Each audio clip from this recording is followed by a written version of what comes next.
Queridos, abram as vossas Bíblias na carta de Paulo aos Romanos, capítulo 8. Quero trazer uma palavra que Deus colocou no meu coração essa semana, e é uma palavra que eu tenho certeza que vai mudar a nossa história hoje. É um versículo que a gente conhece muito, mas Deus ministrou no meu coração de uma forma que eu enxerguei esse versículo de outra forma. E o Espírito Santo tem algo para entregar para a gente nessa manhã. Amém? Carta de Paulo aos Romanos, capítulo 8, versículo 28. Prestem bastante atenção na mensagem de hoje. Não se distraia, porque Deus continua ministrando essa mensagem no meu coração desde o momento que eu comecei a orar a Deus. E eu tenho certeza que vai ser um divisor de águas nessa manhã. Acharam? Diz assim a palavra de Deus: sabemos que todas as coisas cooperam para o bem daqueles que amam a Deus e daqueles que são chamados segundo o seu propósito. Eu vou repetir. Sabemos, é uma certeza, que todas as coisas cooperam, todas, para o bem daqueles que amam a Deus, daqueles que são chamados segundo o seu propósito. Amém? Feche seus olhos, vamos orar mais uma vez. Pai, como é bom estarmos nesta manhã na Tua casa. Não existe lugar melhor para estar do que na Tua presença.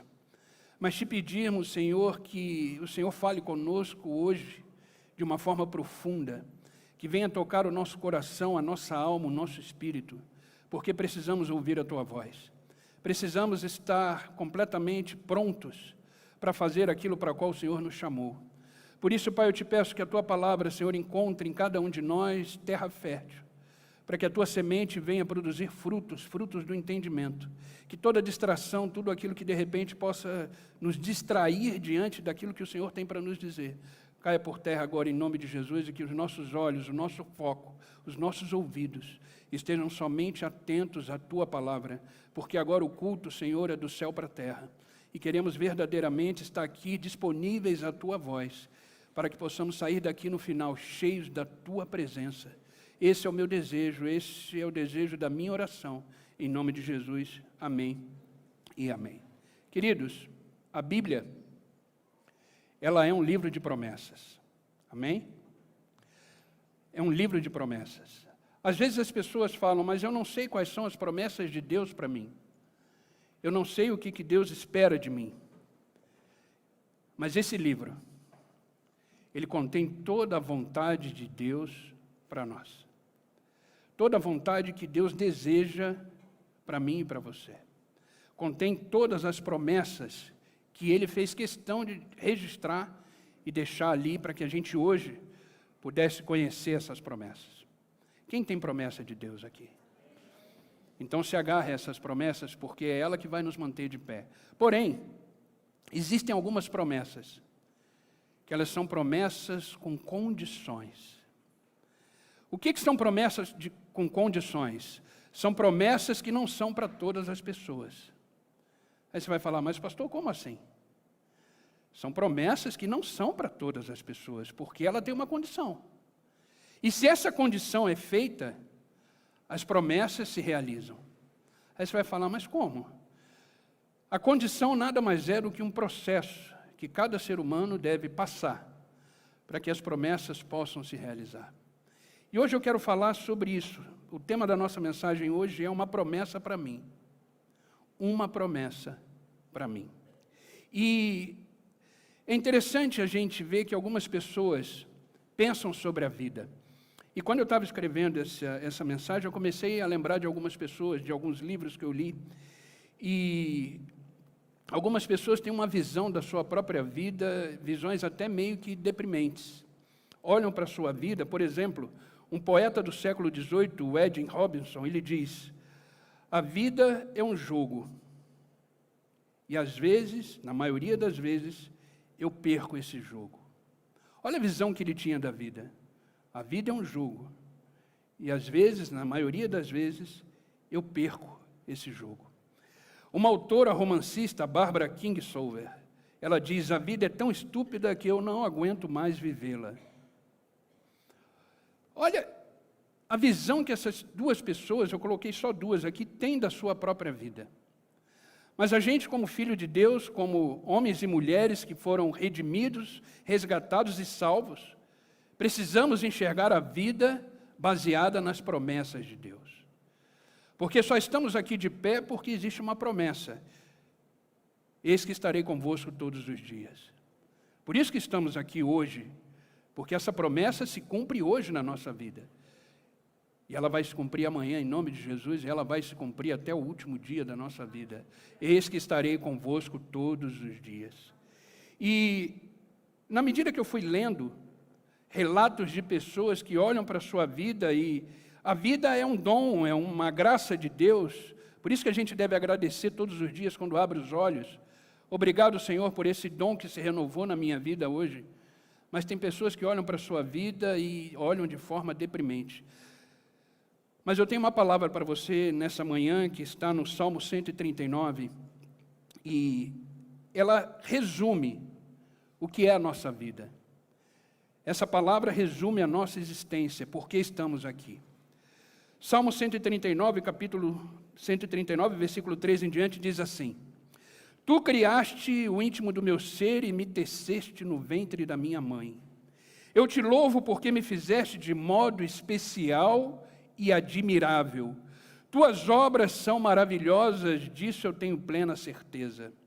Meus ossos não estavam escondidos de ti quando, em secreto, fui formado e entretecido como nas profundezas da terra. Os teus olhos viram o meu embrião.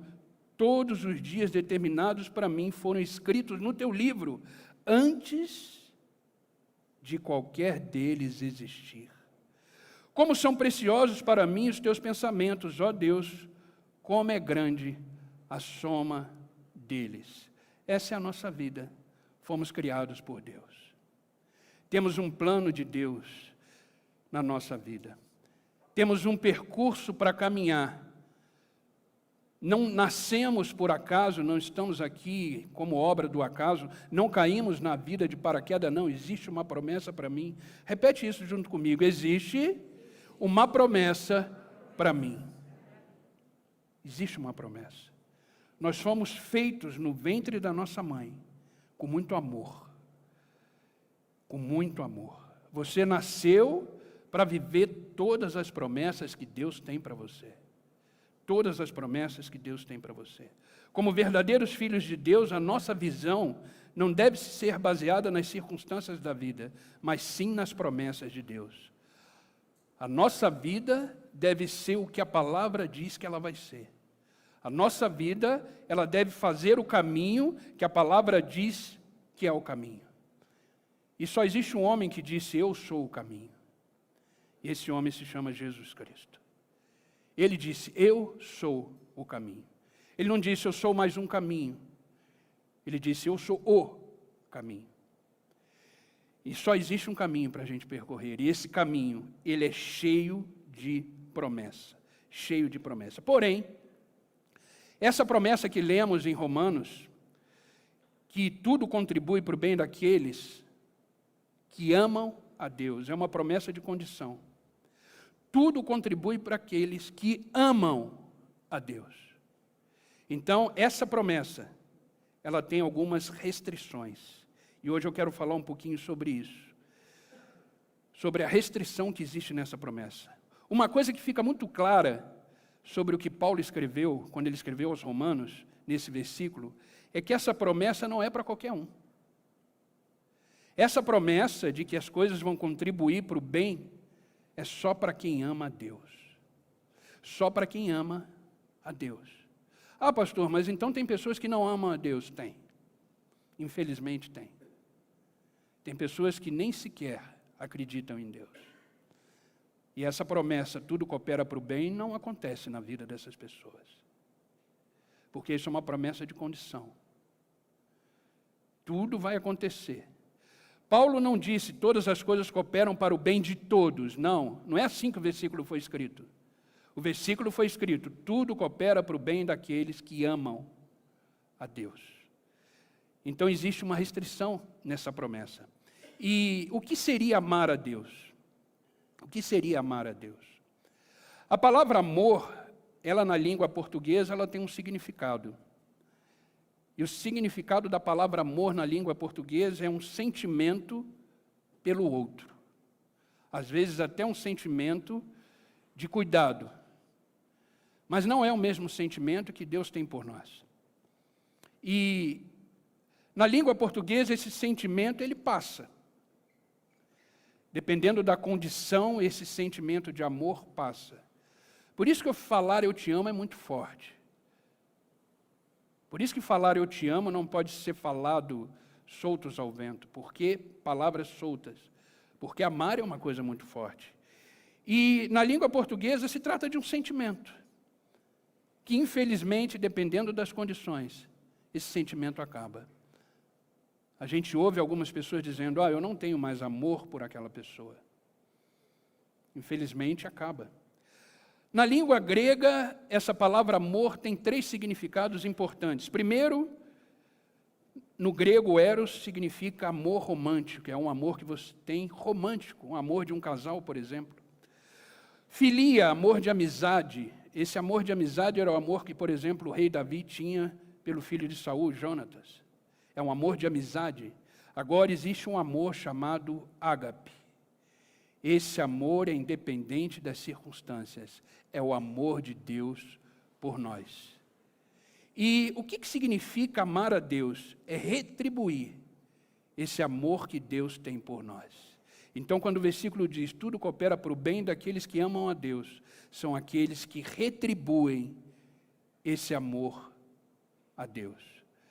A nossa vida tem que ser uma resposta de amor para aquele que nos criou.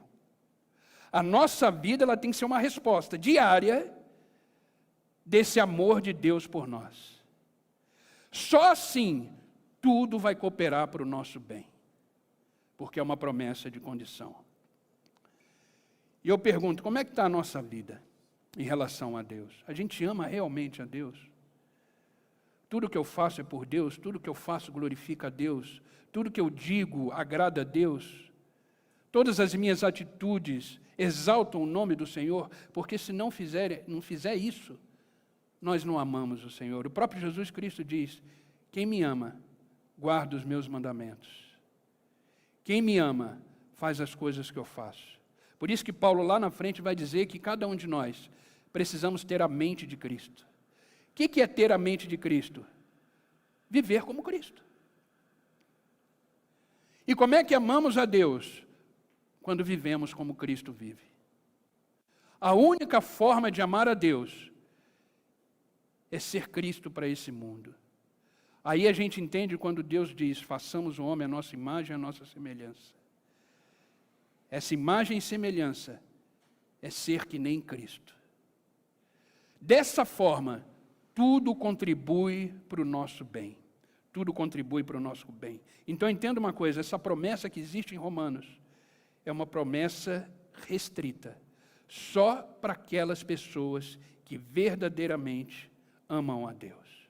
E o próprio Jesus Cristo disse no Evangelho de Mateus, capítulo 22, versículo 37, o seguinte, respondeu Jesus, ame o Senhor, o seu Deus, de todo o seu coração, de toda a sua alma e de todo o seu entendimento. Ame o Senhor, o seu Deus, de todo o seu coração, ou seja, através dos seus sentimentos, através da sua entrega, de toda a sua alma, através da sua vida plena e de todo o seu entendimento, com a mente renovada. Entendimento é mente, com a sua mente renovada no próprio Cristo. É assim que devemos amar a Deus. É assim que devemos amar a Deus. Se a gente vive dessa forma, tudo vai contribuir para o nosso bem. Tudo vai contribuir para o nosso bem. Amém? Vocês estão entendendo? É uma promessa com restrição. E a segunda restrição que existe nessa promessa é que no texto diz, sabemos que todas as coisas cooperam para o bem daqueles que amam a Deus e daqueles que são chamados. Agora o negócio ficou mais estreito. Amar é até um pouquinho mais fácil. É só viver como Cristo. Agora o texto continua. Aqueles que são chamados. E é interessante que quando uma pessoa lê essa frase, ela vai achar que chamado tem a ver com chamado ministerial. De repente, um pastor, uma pastora, um missionário, um evangelista, ou uma pessoa, um voluntário, mas esse chamado é o chamado de salvação. O que Paulo está dizendo aqui é o seguinte: chamado de salvação. Todos aqueles que foram chamados para a salvação. Deus chama a todos? Chama. A salvação é para todos? É. Todos aceitam? Não. Não. O que eu mais amo na vida de Jesus Cristo, do próprio Deus, é que Ele não nos obriga a fazer nada. Deus não nos obriga a fazer nada, mas Ele nos convida. E a salvação é um convite. Ele morreu na cruz por todos, amém? Mas todos aceitaram a cruz? Não. Então essa promessa que tudo contribui para o bem daqueles que amam a Deus, é para todos? Não. É para aqueles que amam e para aqueles que entenderam o chamado da salvação. A salvação foi entregue, a salvação foi feita. Afinal de contas, Jesus Cristo na cruz disse: está consumado. Ou seja, Ele cumpriu o que era para cumprir. Ele fez o que era para fazer. Agora cabe a mim e a você aceitar o que Ele fez. Quando aceitamos o que Ele fez, aí sim, tudo contribui para o nosso bem. Então, quando Paulo diz, para aqueles que são chamados, é para aqueles que aceitam o chamado da salvação. Aqueles que aceitam o chamado da salvação. Romanos capítulo 10, versículo 9, Paulo escreve o seguinte: se você confessar com a sua boca que Jesus é o Senhor, e crer em seu coração que Deus o ressuscitou dentre os mortos, aí sim você será salvo. Olha o chamado aí. O próprio João, Evangelho de João, capítulo 3, versículo 16, o coração do Evangelho, diz: porque Deus tanto amou o mundo, que deu seu Filho unigênito para todo aquele que nele crê. Todo mundo crê? Não. Para aquele que nele crê, não pereça, mas tenha a vida eterna. Querido, salvação é um convite. A salvação, ela foi feita, mas ela é um convite. Todos vão aceitar? Não. O nosso desejo é que todos aceitem? Sim. Mas a decisão de salvação é pessoal, exclusiva, única e intransferível. Eu não posso aceitar a salvação por você. E hoje é manhã de salvação. Eu não posso aceitar a salvação por você, eu não posso aceitar esse convite por você. É individual. Então, quando eu amo a Deus e aceito esse chamado de Deus, aí sim, todas as coisas vão contribuir para o nosso bem. E é impressionante como essa frase, todas as coisas contribuem para o bem daqueles que amam a Deus, virou um jargão no mundo de hoje. As coisas acontecem, a gente fala, tudo contribui para o bem daqueles que amam a Deus. Virou uma coisa comum. Não, não é comum. Eu achava que era, mas quando Deus me deu essa mensagem, eu falei, meu Deus, não é uma coisa comum. A palavra de Deus não pode virar um vocabulário normal, um vocabulário comum, porque não é. A palavra de Deus é palavra de salvação. E a palavra de salvação não é uma coisa comum. A palavra de salvação é uma bomba, que quando explode em nós, entendemos realmente quem é Cristo. É aquele que salva, é aquele que chama, e é aquele que exige de nós esse amor. E aí sim, tudo coopera para o nosso bem. Infelizmente, queridos, um homem perdido, quando eu falo homem, é ser humano, aqui é a humanidade, um homem perdido não pode afirmar que todas as coisas contribuem para o seu bem. Não pode. Porque não contribui. Por isso que a gente não pode ter esse senso de comparação com uma pessoa que não, um ímpio, vamos dizer, uma pessoa que não conhece a Cristo. Porque às vezes a gente tem essa comparação, a pessoa está voando, e a gente que serve ao Senhor não está voando. Aí a gente vai e olha e fala, pô, por que... Ei, ele está voando aqui na terra. Eu não quero voar na terra, eu quero voar no céu. Eu quero voar no céu. Então a gente não pode se comparar, porque as coisas não contribuem para essa pessoa. Ela é uma pessoa inteligente, ela faz, o mundo contribui para a vida dela, porque o mundo contribui, mas o que eu quero é que as coisas de Deus estejam ao meu favor, trabalhando ao meu favor, como Deus prometeu. Mas isso só é possível quando realmente eu entendo o que é amar a Deus e o que era aceitar o chamado da salvação.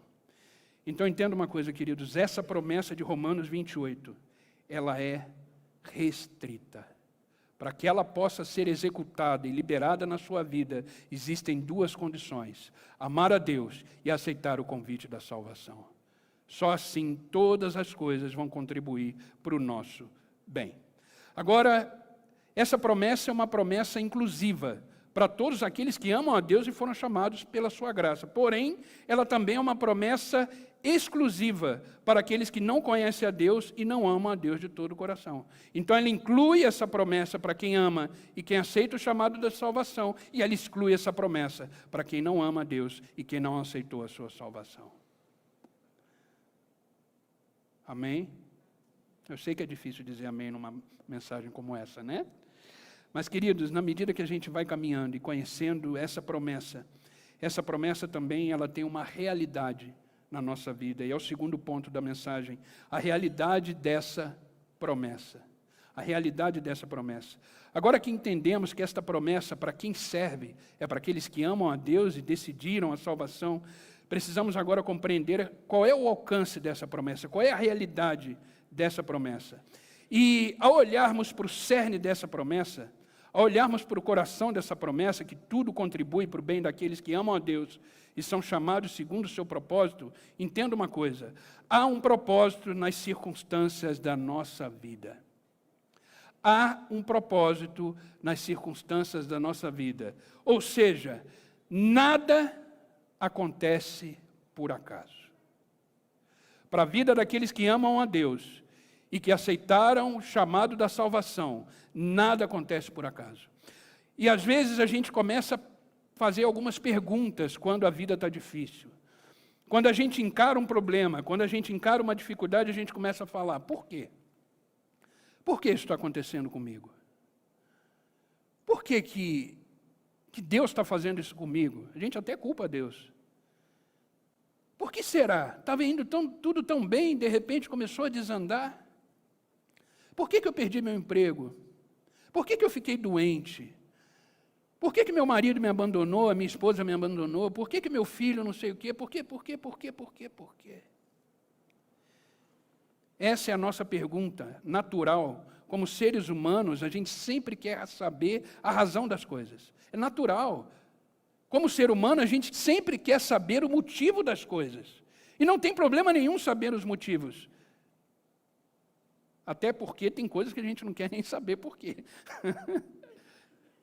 Mas a gente precisa entender que se a gente se encaixa nessa promessa, mesmo que a gente não entenda o que está acontecendo, isso está contribuindo para o nosso bem. E o texto começa dizendo: e sabemos, a gente precisa ter uma certeza, uma convicção. Eu amo a Deus, amém. Eu aceitei a salvação, amém. Então tudo coopera para o meu bem. É uma certeza que eu tenho. Agora, o mais interessante é que nesse texto de Paulo, ele diz o seguinte: as promessas, ele não diz que são boas ou ruins. Ele não diz isso. Ele diz que todas as promessas, todas as coisas cooperam para o bem. Mas ele não diz que as coisas que acontecem na vida, as coisas que cooperam, são mal ou são coisas boas. Não, ele não relata isso. Ele não diz que todas as coisas são boas. Não, ele diz que coopera para o bem. Mas ele não diz que todas as coisas são boas. Ele disse isso? Não. Ele diz que só coopera para o bem. Entenda, se você perde um ente querido, se você está lá, por exemplo, num velório e olha para o seu ente querido, você não pode achar isso uma coisa boa. É coisa boa? Não, não é. Mas tenha certeza que se você ama a Deus, isso está cooperando para o seu bem. Você perdeu o seu trabalho, perdeu o emprego, não sabe o que vai fazer. Isso é uma coisa boa? Não, não é. É horrível. Mas isso coopera para o seu bem. Afinal de contas, você ama a Deus e foi chamado para a salvação. E aceitou esse chamado. Então, Paulo não disse que as coisas boas vão acontecer. Ele disse que todas as coisas cooperam para o bem. As boas e as ruins. Eu quero falar para você nessa manhã. Eu não sei o que você está vivendo, não sei o que você está passando, mas isso vai cooperar para o seu bem. Tenha certeza disso. Isso vai cooperar para o seu bem. Porque você tem duas coisas em você. Você ama a Deus e você aceitou a salvação. Então descansa. Descansa. Quando a gente diz que todas as coisas cooperam para o bem, a gente precisa entender essa palavra todas. Todas.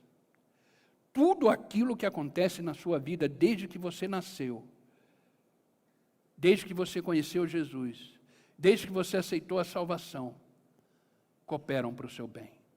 Então, a próxima vez que você encarar um desafio na sua vida, a próxima vez que você encarar um problema na sua vida, entenda, isso faz parte do processo.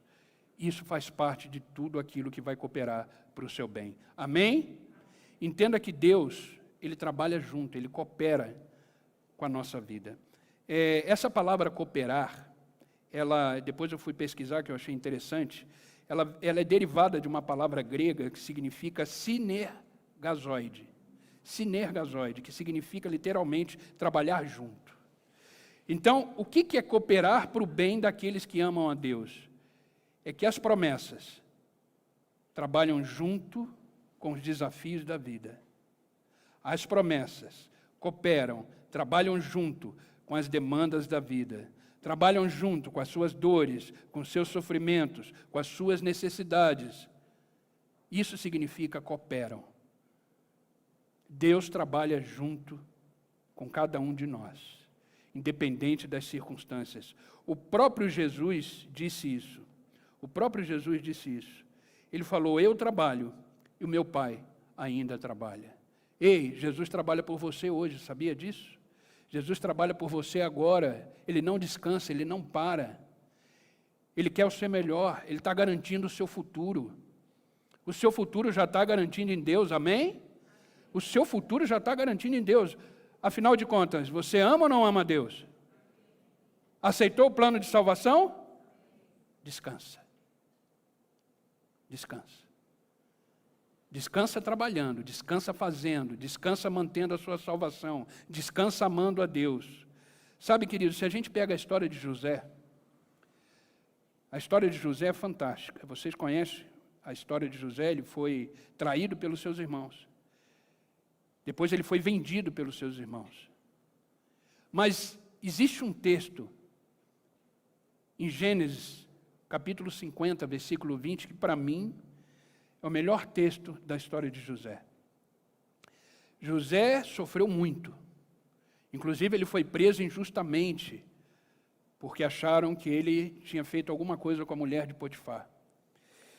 E Gênesis capítulo 50, versículo 20, diz assim, palavras de José para os seus irmãos. Vocês planejaram o mal contra mim, mas Deus o planejou para o bem, para que a vida de um numeroso povo fosse salva hoje.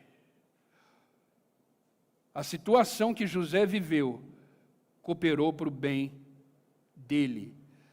Ou seja, as promessas que Deus tinha para José incluía poço, incluía cativeiro, prisão, incluía traição dos próprios irmãos. Então, de repente, isso que você está vivendo vai cooperar. Vai chegar lá na frente e você vai dizer, tudo foi planejado para o mal, mas tudo se tornou bem, porque eu amo a Deus e aceitei a salvação em Cristo. Amém? Isso é uma grande verdade que a gente não pode esquecer. Sabe, queridos, qualquer problema da vida, se apegue nessa promessa, que tudo coopera para o seu bem. Mas não deixe de amar o Senhor nunca. Não deixe de viver a salvação. Queridos, um dia perguntaram, e algumas pessoas perguntam isso, é normal, se é possível perder a salvação. Sim ou não? Sim, né? Perdemos. Não significa que uma vez salvo, sempre salvo, não. Você tem o seu livre-arbítrio, você tem o poder de escolha. E você vai escolher se você vai continuar mantendo a sua salvação todos os dias ou não. Então, queridos, a gente precisa tomar cuidado. Por isso que Jesus Cristo diz, vigiai e orai, para que você não caia em tentação, para que você não desvie a rota que foi proposta para você. Então a gente precisa manter a nossa salvação sempre, todos os dias, em Cristo Jesus. Como? O amando, vivendo como Ele viveu, fazendo as coisas que Ele fez, amando como Ele amou, falando como Ele falou. Ou seja, como Paulo disse, a mente de Cristo em nós. Amém, queridos? Segundo ponto dessa realidade da promessa é que existe um poder por trás das circunstâncias da nossa vida. Existe um poder por trás das circunstâncias da nossa vida. Ou seja, todas as circunstâncias, para aqueles que amam a Deus, vão cooperar. Mas precisamos entender que atrás de todas essas circunstâncias existe um poder de Deus. Entenda uma coisa, não é que todas as coisas cooperam para o nosso bem por si mesmo, não. Deus é que age em todas as coisas para que as coisas cooperem para o nosso bem. Por trás de tudo que acontece na nossa vida, existe o poder de Deus. E o meu desafio para você hoje de manhã é você começar a enxergar em todas as questões da sua vida, por mais piores que estejam, o poder de Deus. Procure enxergar a bondade de Deus. Procure enxergar o amor de Deus. Quando José estava diante da mulher de Potifar, e que ele estava fugindo daquela situação, e quando ele saiu, que ela ficou com a roupa dele nas mãos, e a isso ela usou como pretexto, ele estava fugindo daquela situação. Mas ele disse uma frase maravilhosa. Ele disse, eu não posso pecar contra o meu Deus. Então, dentro daquela situação, ele colocou Deus em primeiro lugar. E esse é o nosso desafio. Dentro de qualquer coisa que você viva na vida, coloque Deus em primeiro lugar. Porque atrás dessa circunstância que você está vivendo, existe o poder de Deus. Esse Deus que servimos é poderoso. Em Salmos 103, versículo 19, diz assim, o Senhor estabeleceu o seu trono nos céus, e como rei, Ele domina sobre tudo que existe, até nas situações que não são agradáveis, até nas situações que não entendemos. Ele domina sobre tudo que existe. Não podemos negar que dias ruins existem, não podemos negar que problemas existem, como diz o texto de Salmos aqui, existe, é real, mas existe o domínio de Deus sobre isso. Existe o poder de Deus. Salmo 66, versículo 7 diz, Ele governa para sempre, com o seu poder, seus olhos vigiam as nações. Queridos, por trás de tudo que vivemos, existe o poder de Deus, nunca esqueça disso. Isso é uma grande verdade. Por trás de tudo que vivemos, existe o poder de Deus. Em vez de olhar para o problema, enxergue o poder de Deus. Em vez de olhar para as circunstâncias, enxergue o poder de Deus. Ele está por trás disso tudo, Ele não perdeu o controle. Ele não perdeu o controle. Por mais que pareça, Ele não perdeu o controle. Sabe por quê? Porque quem tem planos para a nossa vida é o próprio Deus. Quem sabe o que é melhor para mim e para você é o próprio Deus. De repente, isso que você está vivendo, você pensa, Deus esqueceu de mim, Deus não quer mais saber. Não, existe um poder, existe um controle, existe um domínio. Um versículo muito conhecido de todos nós, Jeremias 29, 11, porque sou eu que conheço os planos que tenho para vocês, diz o Senhor, planos de fazê-lo prosperar e de não causar dano, planos de dar a vocês esperança e um futuro. Quem está falando isso é o Deus. É Ele que conhece os planos que tem para você. E dentro desse plano, existe momentos difíceis? Existe. Dentro desses planos existem dificuldades? Existem. É ilusão a gente achar que andando com Deus vai ficar tudo bem. Não vai. No mundo passaste por aflições, tenha bom ânimo, eu venci o mundo. Palavras do próprio Jesus. Então, queridos, existe sim uma promessa. Tudo coopera para o nosso bem. A gente precisa viver essa promessa. Sempre. Amando a Deus e entendendo o plano de salvação. Grave isso que eu vou dizer. Deus nunca se move sem um propósito. O movimento de Deus tem um propósito, que é nos moldar, nos provar se somos realmente filhos amados, que amam a Deus e que aceitou o plano de salvação. Deus nunca vai se mover sem um propósito. Quando Deus abriu a boca para dizer, a criação criou os céus e a terra, tinha um propósito. Quando Ele te fez, com aquele salmo que lemos, quando Ele te teceu no ventre da sua mãe, Ele fez com um propósito. Deus não se move sem propósito, grave isso. Deus não se move sem propósito. Então, se vocês estão aqui hoje, como eu, é movimento de Deus. É que Deus quer que a sua palavra seja escutada por nós que estamos aqui. Entenda uma coisa, o culto nunca é para o outro. O culto nunca é para o outro. É para a gente. Então, Deus não se move sem propósito. Amém? Queridos, a realidade dessa promessa é que duas coisas não podemos esquecer para confiar nessa promessa. Eu já estou caminhando para o final. Precisamos entender que essa promessa, apesar de ser uma promessa condicional, é uma promessa carregada de amor. É uma promessa carregada de misericórdia. É uma promessa cheia de coisas boas para a nossa vida. Mas a gente precisa sempre manter o nosso amor. Manter o nosso amor e viver a nossa salvação todos os dias. Todos os dias. Porque a gente precisa descansar na providência divina de Deus.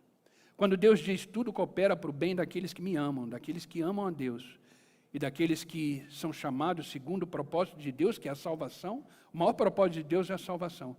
Devemos descansar nessa provisão, porque isso é uma provisão. Quando Deus diz tudo coopera para o bem, isso é provisão de Deus. Isso é provisão de Deus. Então, essa promessa de aceitar realmente esse versículo que foi escrito, é exatamente descansar na provisão de Deus. Porque essa palavra cooperar tem a ver também com provisão. Então descansa nessa promessa de Deus. Entenda que esse versículo que lemos em Romanos 8, é um grande versículo da Escritura e é uma grande promessa de Deus, apesar de ser uma promessa com condição. Mas cabe a nós decidir amar a Deus todos os dias e a viver o plano de salvação todos os dias. Amém? A gente precisa ter isso em mente e jamais esquecer de que Deus nos ama profundamente. Profundamente. Amém, queridos? E como resultado disso, é uma vida plena em Cristo. Como resultado disso, é uma vida que Deus deseja para cada um de nós. Entenda uma coisa, nós temos um chamado. Nós temos um chamado. A nossa vida é um chamado. O que você faz no seu trabalho é um chamado, o que você faz na sua família é um chamado, o que você faz dentro da igreja é um chamado. Entenda, a sua vida é um chamado para esse grande propósito de salvação. Como é que a gente vive a nossa salvação? Vivendo o nosso chamado. Vivendo o nosso chamado. Aceitando Cristo como Senhor e Salvador e vivendo o nosso chamado aonde Deus nos colocou. Seja no trabalho, seja na família, seja na igreja. Se eu não estivesse aqui hoje como pastor, eu estaria na minha empresa lá que eu tinha antes, e lá eu estaria vivendo o meu chamado. Então o chamado é onde você está plantado por Deus. E quando você vive o seu chamado, você glorifica a Deus e você mantém a sua salvação. Quer glorificar a Deus? Viva o seu chamado.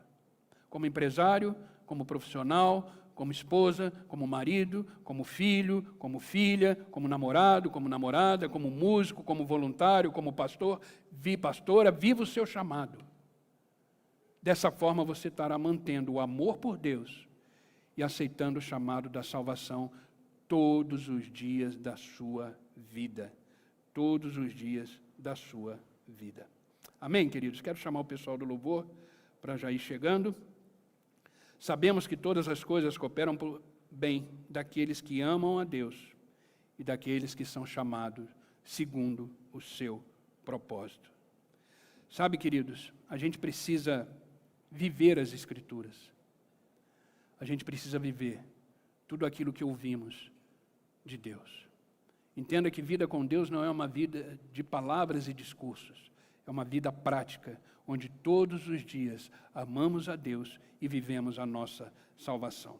E para terminar, eu quero ler com vocês 2 Coríntios, capítulo 4, versículo 16 em diante, que diz assim: Por isso não desanimamos, embora exteriormente estejamos a desgastar-nos, interiormente estamos sendo renovados, dia após dia, pois o nosso sofrimento, leve e momentâneo, estão produzindo para nós uma glória eterna que pesa mais do que todos eles. Pastor, eu estou cansado. Sim, eu também estou. Todos nós cansamos da vida. A vida tem uma rotina. Fisicamente estamos cansados, é o que ele diz aqui. Estamos desanimados, podemos estar. Mas quando vivemos esse amor em Cristo, quando vivemos o plano de salvação todos os dias, somos renovados interiormente. E a cada dia vivemos aquilo para o qual Deus nos chamou. E dessa forma vivemos uma glória eterna. É dessa forma que vivemos a eternidade aqui na terra.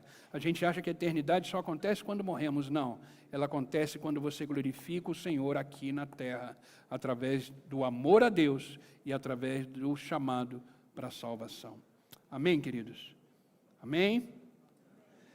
Vamos orar, vamos ficar de pé e vamos orar para que Deus possa confirmar essa palavra no nosso coração e que a gente possa cada vez mais ter sede de amar a Deus como realmente Ele tem que ser amado, através das nossas atitudes, através da nossa vida, através daquilo que fazemos, falamos, decidimos. Sabe, queridos, o ser humano ele tem costume de fatiar a sua vida. Eu já falei isso uma vez. No trabalho a gente é uma coisa, em casa a gente é outra coisa, na igreja a gente é outra coisa, nos momentos difíceis a gente é outra pessoa, nos momentos bons a gente é outra pessoa. Não, a nossa vida não pode ser fatiada. Deus olha para nós e vê uma coisa só. Só uma coisa. Ele vê um filho e uma filha, completa. Seja onde ela estiver, vivendo o que ela estiver vivendo, Deus nos ama profundamente. E como eu falei, essa manhã é manhã de salvação.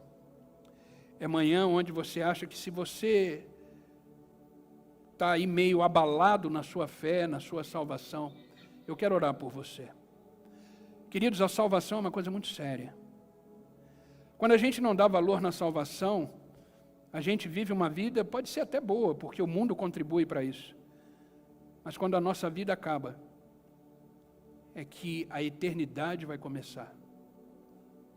E precisamos nos preocupar com a eternidade. Precisamos entender que precisamos amar a Deus acima de todas as coisas e aceitar o plano de salvação. O que é aceitar o plano de salvação? Reconhecer que somos pecadores, nascemos em pecado. Nós somos corruptos por natureza. Experimenta tirar Deus da sua presença. Se Ele sair da minha pessoa, se Ele tirar o seu espírito de mim, eu seria um homem terrível, egoísta.